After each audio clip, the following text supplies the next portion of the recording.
Hello, everyone. Thank you for joining this conversation about COSTA BRAVA, Lebanon. My name is Yasmina Tawil. I am the Director of Film Programming at the Arab Film and Media Institute, which is the first organization of its kind outside of the Arab world that's dedicated to building a unique ecosystem to find, nurture, and develop Arab films and media projects. Rebranded from the Arab Film Festival in 2017, the plan is to fulfill after rebranding from the Arab Film Festival in 2017 to fulfill a broader mandate to empower local Arab talent to tell their community stories in their own voices through film education, mentorship, and new media. AFMI's mission is to enhance public understanding of Arab culture and provide insight into the beauty, complexity, and diversity intrinsic to the Arab world. We host a film festival to this day every fall. You can learn more about it at arabfilminstitute.org. Today, joining me, I have some of the cast and crew of COSTA BRAVA Lebanon. I have writer and director Mounia Akl. Hi, Mounia. It's nice to see you again. And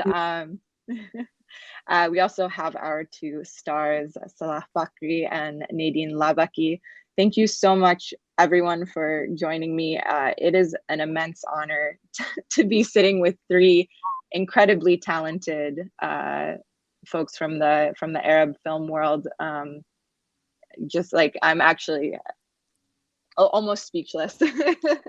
So thank you for taking the time today. Thank you. Thank you for having us.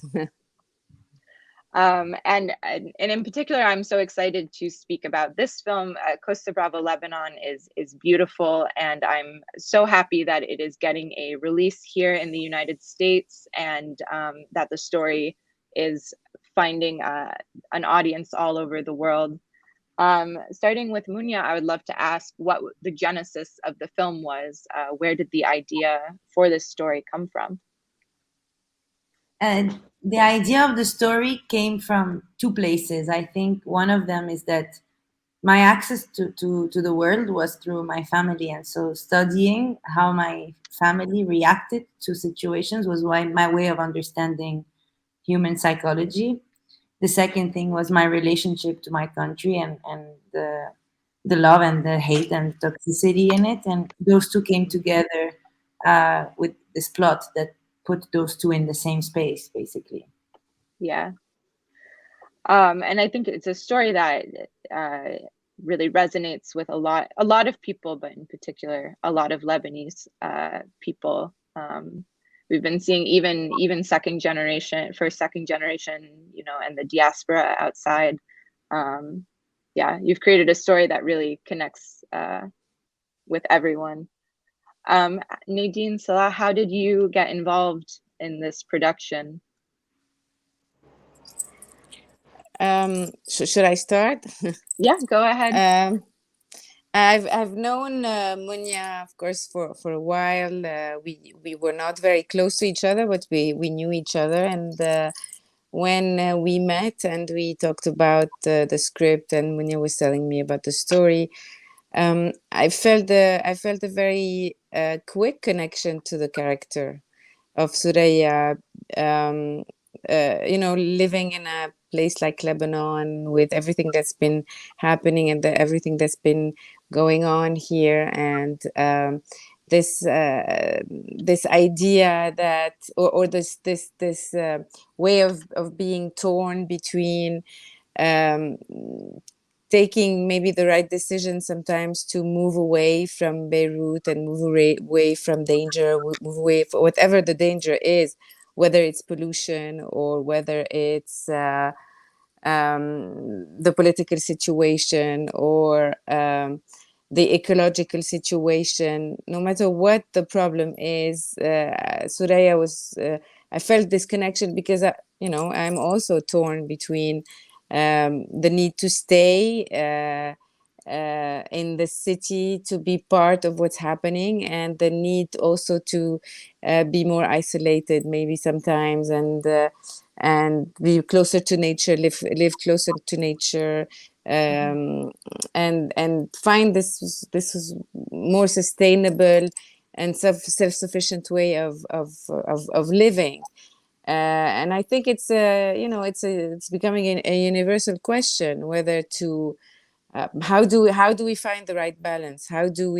What is the right solution? Is there a right solution? So I felt this connection very quickly to Soraya, and I also, felt the connection also to Mounia and her way of seeing this film. I knew that, she knows it very well. She knows why she's making this film, which is very important for me.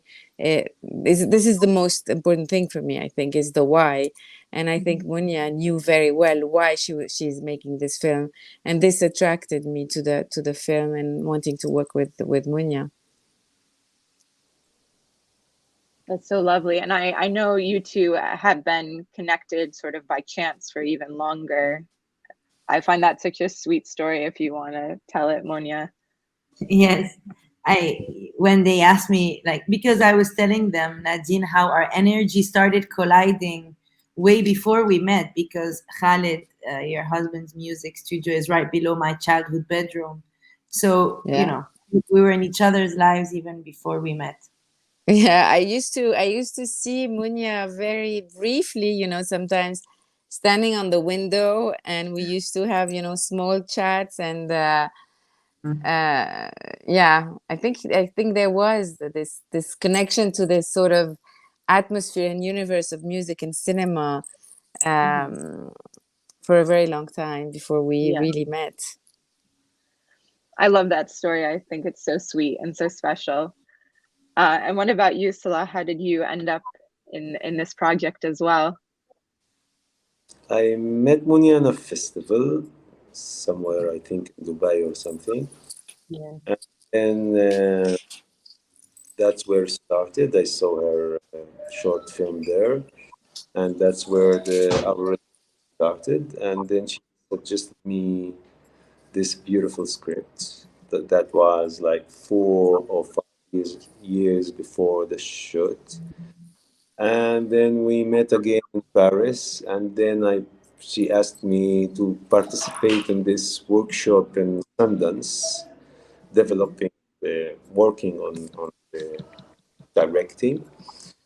So, and I agreed, and then I went to Sundance. I traveled to Sundance to work with her on this beautiful workshop, and we've been there about 3 beautiful, amazing weeks, or 2 weeks, I don't remember, but it was great and beautiful. And there where I met her as a director first time was in Sundance. She was like practicing her beloved job, and I really appreciated her as a director, working with her.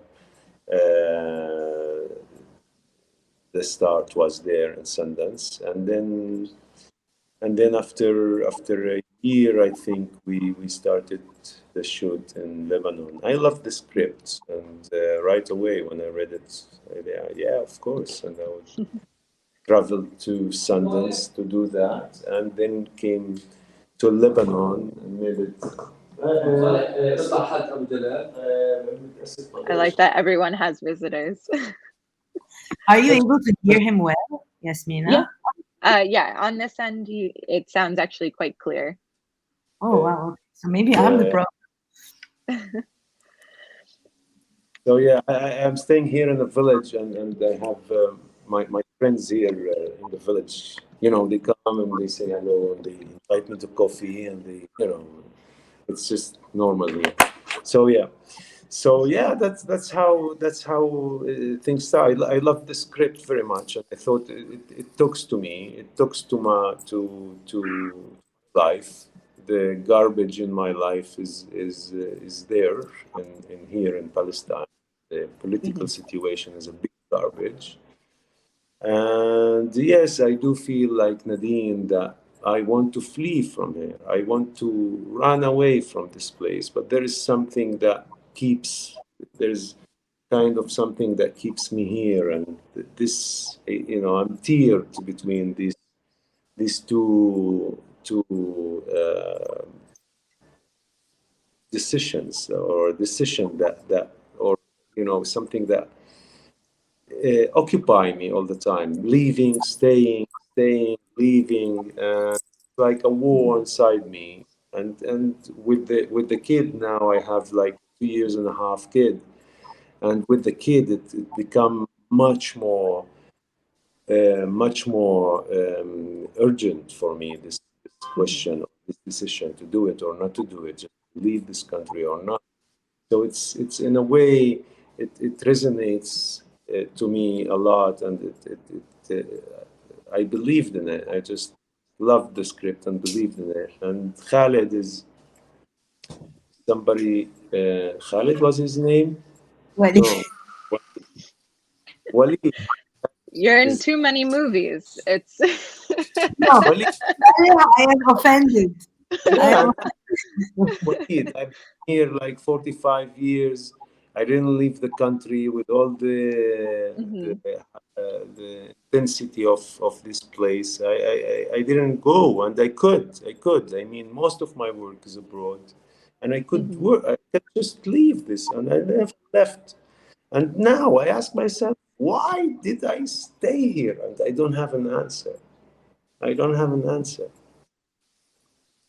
Just something. Yeah, it is a question.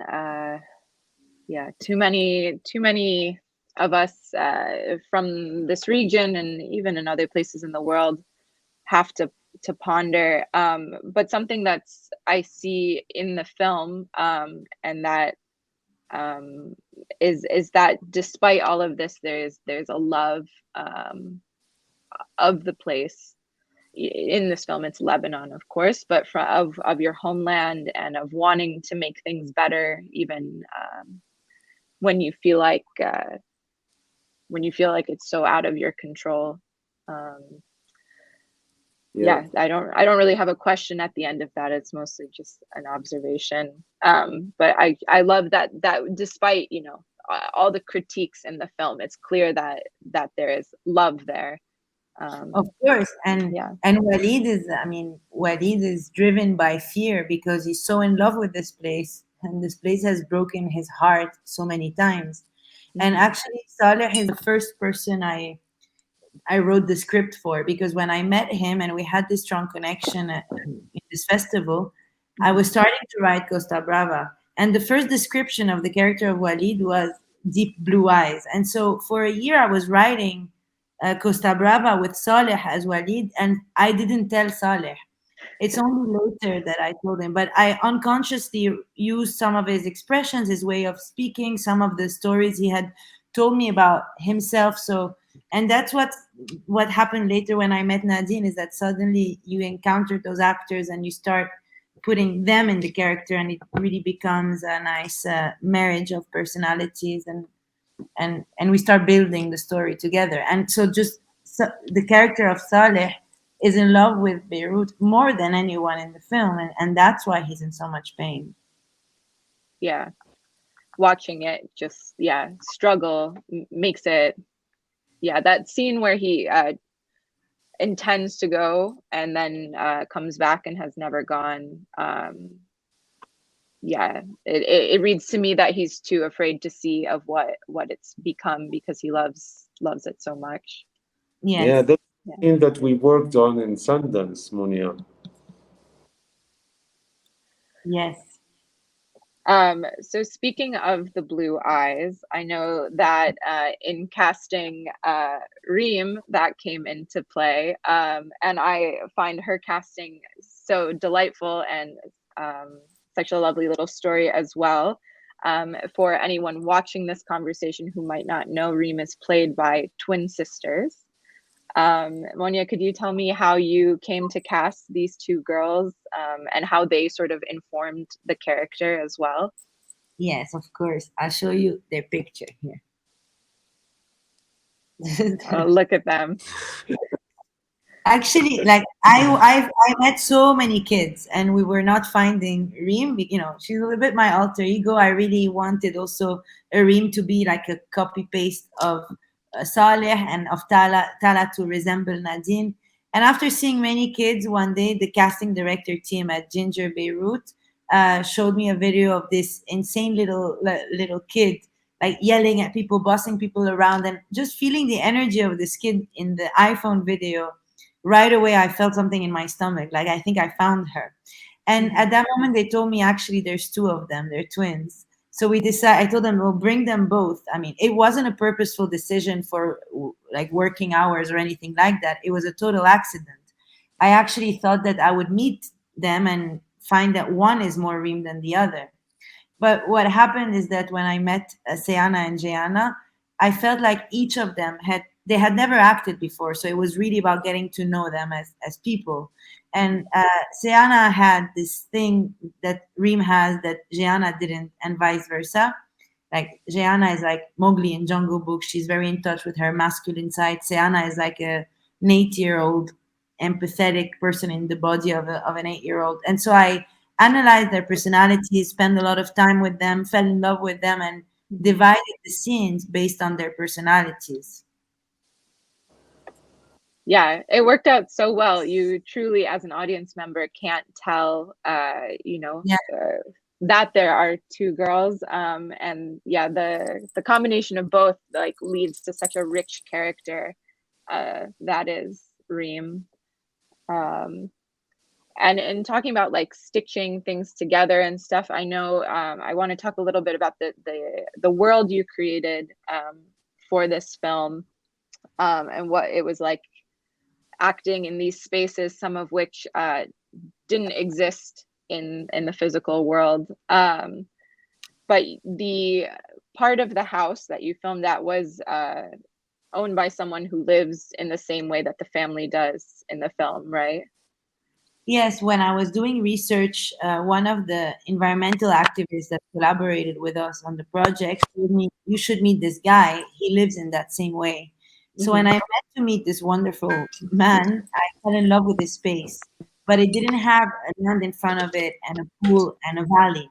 So we stitched together two homes, and also a big part of the garbage landfill was done also in VFX. So it was marriage between production design, VFX, stitching two houses together, and then as soon as the actors entered the space, the whole space became what it is because they gave it life. Yeah. And in thinking about that, like there are the couple scenes of sort of the fantastical scenes that you chose to include, the garbage that floats up into the sky, the window next to Nadine that passes by. I wanted to ask about those scenes, why you chose to include them and what they mean in the story. Yes, it was important for me that each character gets a moment where we really dive into their subjectivity in a way that feels, otherworldly, and like the same way. Sorry, one second.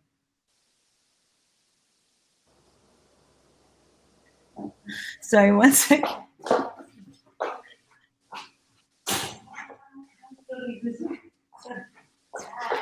This is the costume designer and the line producer of the movie. Beatrice and Raja. Hello. Hi. Look at that. A special guest appearance. And so, yes, so, okay, bye, go. Hi. Hi, Sonia. Hi, Hi.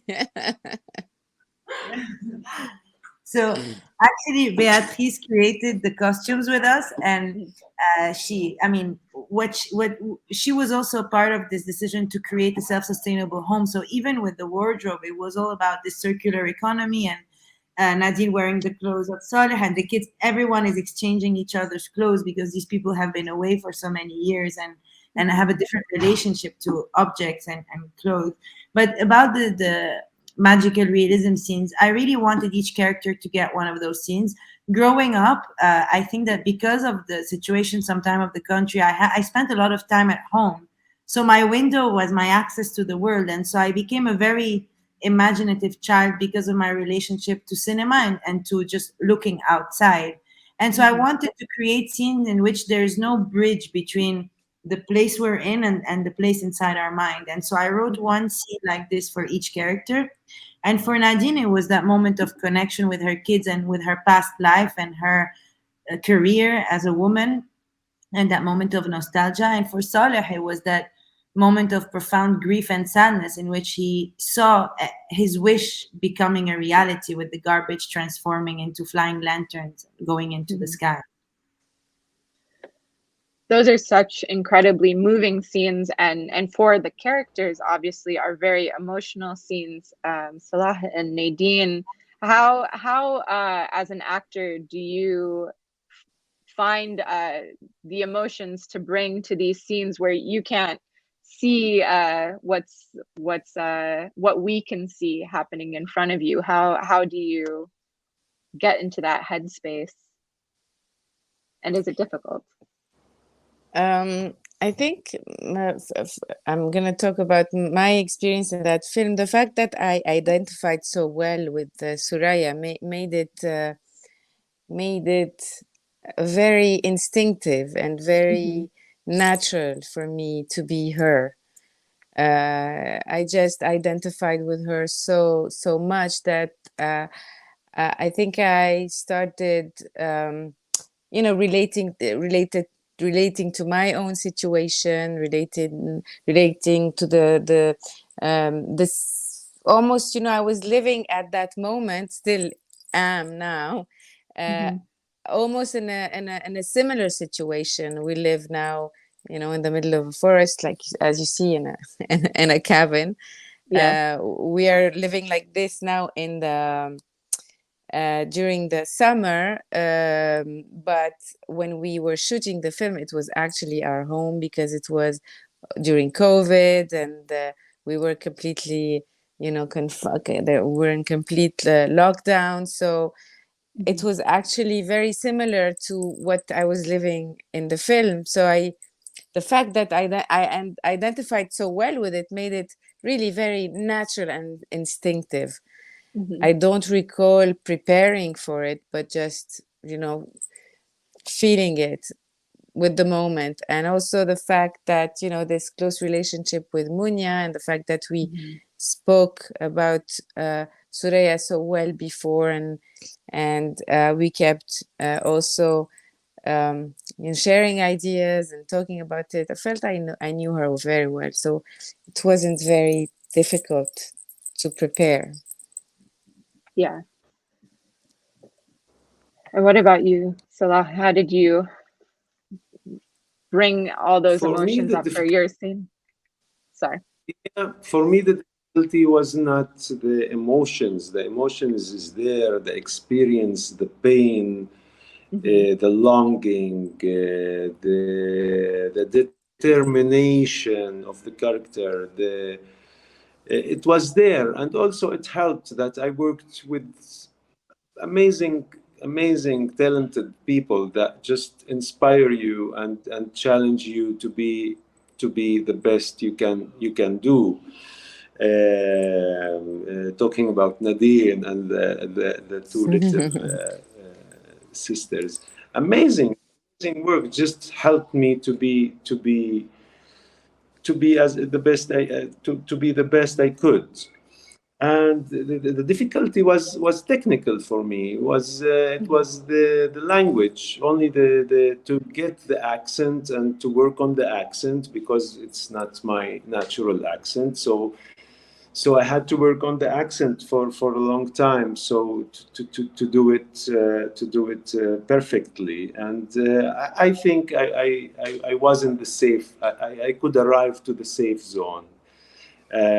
Like regarding this technical issue, but despite that, like I totally identify with what Nadine said. I just felt it's natural and instinctive and intuitive.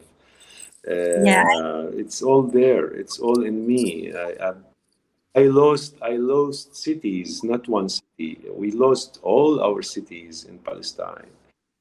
All our cities were totally or mostly destroyed and displaced, and the longing to a city is in me. The pain, the wound is so big inside me. It's a city. It's a city. A city is where a nation lives. A city is where the nation flourish, and the culture flourish, and everything lives. You know, and it's our civilized face that was just destroyed. Um, um, uh, we didn't have the privilege, like me, my generation didn't have the privilege to live the Palestinian city. So for me, Beirut is Jaffa. It reminds me of Jaffa. It reminds me of Haifa. It reminds me of my city, and it reminds me of my pain, of my longing, you know. So it was, yeah. It just it is here inside. I don't get it from anywhere else. I didn't feel I'm flying to somewhere very far from my own space. It's just, you know, this. It's the For me, there is no border. For me, it's the same geographical, cultural line. There is no. I don't distinct between the Lebanese and the Palestinian as people. For me, it's the same people. Yeah. I don't feel stranger in Beirut or in Lebanon. I don't feel stranger. So yeah. That's that was really beautiful. Thank you for sharing all of that. I know we're running a little bit tight on time and that it's late for all of you. So before we wrap up, I just want to ask, we're recording this in line with the release of the film in the United States. I was with Mounia during the opening night, and we, saw a lot of Lebanese and Arab folks and heard their feelings on the film. But the hope is a lot of non-Lebanese and non-Arab and, folks will see the film.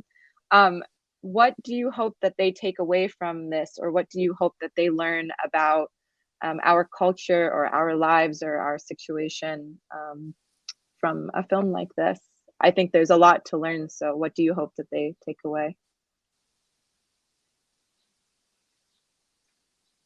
Oh, Mounia, I think you're on mute. No, I'm saying my wish is that they enjoy spending this moment with this family, these people. I think ultimately this is the story of a family that tries to figure out how to, keep it together in a world that feels toxic. For me, making this film was trying to confront my own demons. Like, what do you do when you feel like the world has become suffocating and oppressive, and what's your responsibility towards the people you love, towards your society? So my hope is that they just, enjoy that moment spent with that family, and that hopefully it can trigger questions and conversations between different cultures as well. I love that. Do either of you have anything you'd like to add to that thought? I hope we left a good trace for people, for others, for the people who are living now, for the people to come, for our children, grandchildren, to see where they were, so they can maybe fix things, or they can appreciate maybe their life in the future more. I hope, you know, I hope we left a good trace that can affect people and can leave something somewhere in their hearts. I hope that we can inspire decent people who have the capacity and the ability to change. Yeah, that's lovely. I hope so too. Anything you'd like to add, Nadine? You know, I see this film, I felt it as a tribute to every person who is living this dilemma, especially the Lebanese people today, with this dilemma of whether they should stay and resist and be part of the change with everything that's been going on, and the political situation and the economical situation. So I felt this film as a tribute to them, really, to every Lebanese person who has left the country is feeling the exact same, you know, struggle. Do we go back and be part of the change and try to resist as much as we can, or do we choose maybe to save ourselves and save our families and save our children and move away and go to a different place and try to build a new life? So I felt this film as a tribute to every Lebanese person, and it's also a tribute to every person who is going through this dilemma today, whether should we stay or should we go? Should we stay and be part of the change no matter what? Or should we isolate ourselves and decide to just save ourselves and live in our bubble and live in a more introvert system and create our system that is outside of the system, or live in a parallel system? What is the right decision, really? And like Mounia and Saleh said, this film does trigger those kind of questions, and I think it's very important now. I feel like we're in a transition. There's a certain shift that is happening, and I think we really all feel it. So I think this film raises those kinds of questions, and it's important that we ask them. Yeah, I agree. And I, as I kind of said before, I think the story, even though it is distinctly Lebanese in many ways, is extremely relatable, especially in this moment when we're seeing so many changes and so many difficult situations around the world. And I think with that, we'll wrap up this conversation so I don't keep you all too late. Thank you so much for taking the time to talk to me and answer my questions. And thank you all for making this beautiful film and sharing it with all of us. It's been a joy and an honor. And I hope one day I can meet all of you in person. No, thank you so much. It's been, Thank you. love being with you in New York. It's been really nice to see how different audiences and different cultures relate to the film for different reasons. And I've learned a lot from those encounters. So I'm excited that the film will meet new audiences again. Yeah.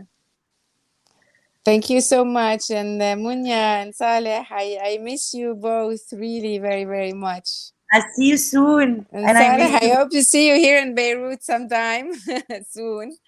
And I will see Mounia soon. All right. Thank you so much, Yasmin. Thank you for having us. Thank you. Thank you so much.